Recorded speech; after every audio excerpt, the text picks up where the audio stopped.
Happy Sabbath, kids. Today's story is a very interesting story I've learned in the past 2 weeks. In the Bible, in John chapter 10, it talks about the Good Shepherd and how the Good Shepherd knows his sheep. And when the sheep hears his voice, they recognize and follow him.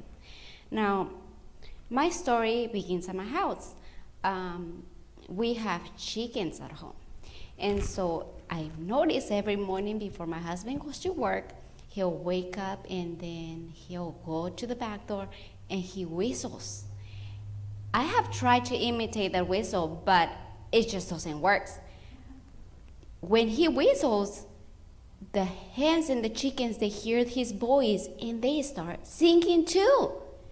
But when I go out there and I whistle, they don't.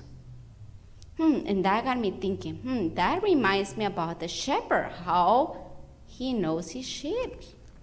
And it reminds me too that in Matthew 23, the Bible says that Jesus said that he wanted to take care of Jerusalem just like a hen protects his chicks.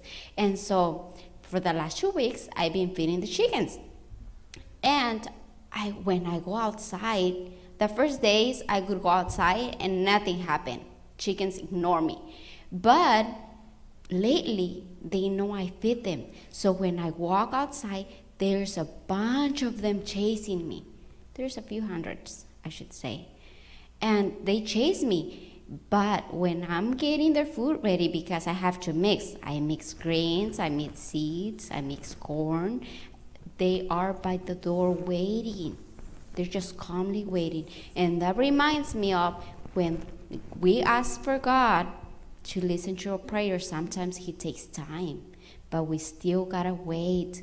We still have to have faith and wait for his response, not lose hope.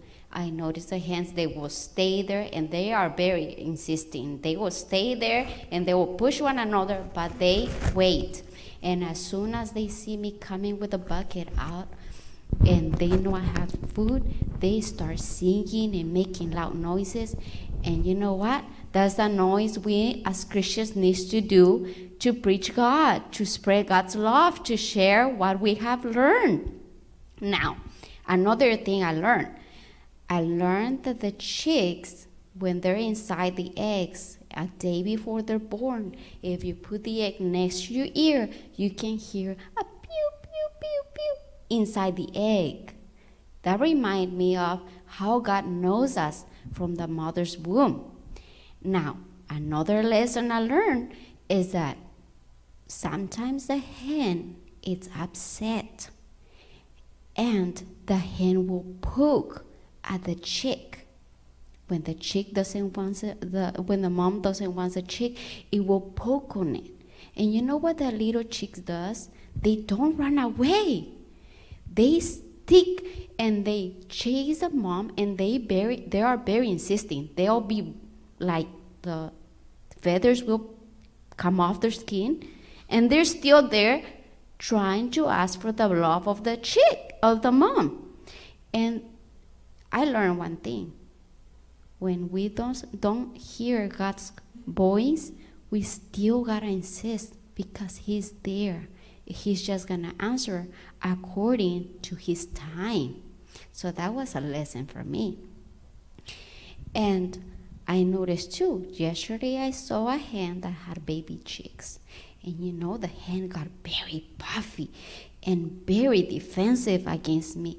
And I was just getting close to the chicks to count how many there were, but she was very defensive.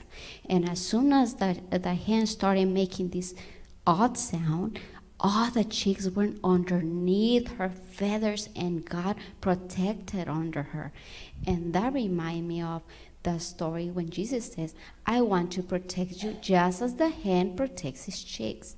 You know, we are safe under his wings, and we gotta pray to him and ask him to take care of us, especially through these hard times, and share these stories with your parents. As a grown-up adult, I have learned so much these 2 weeks from hens. So look at nature.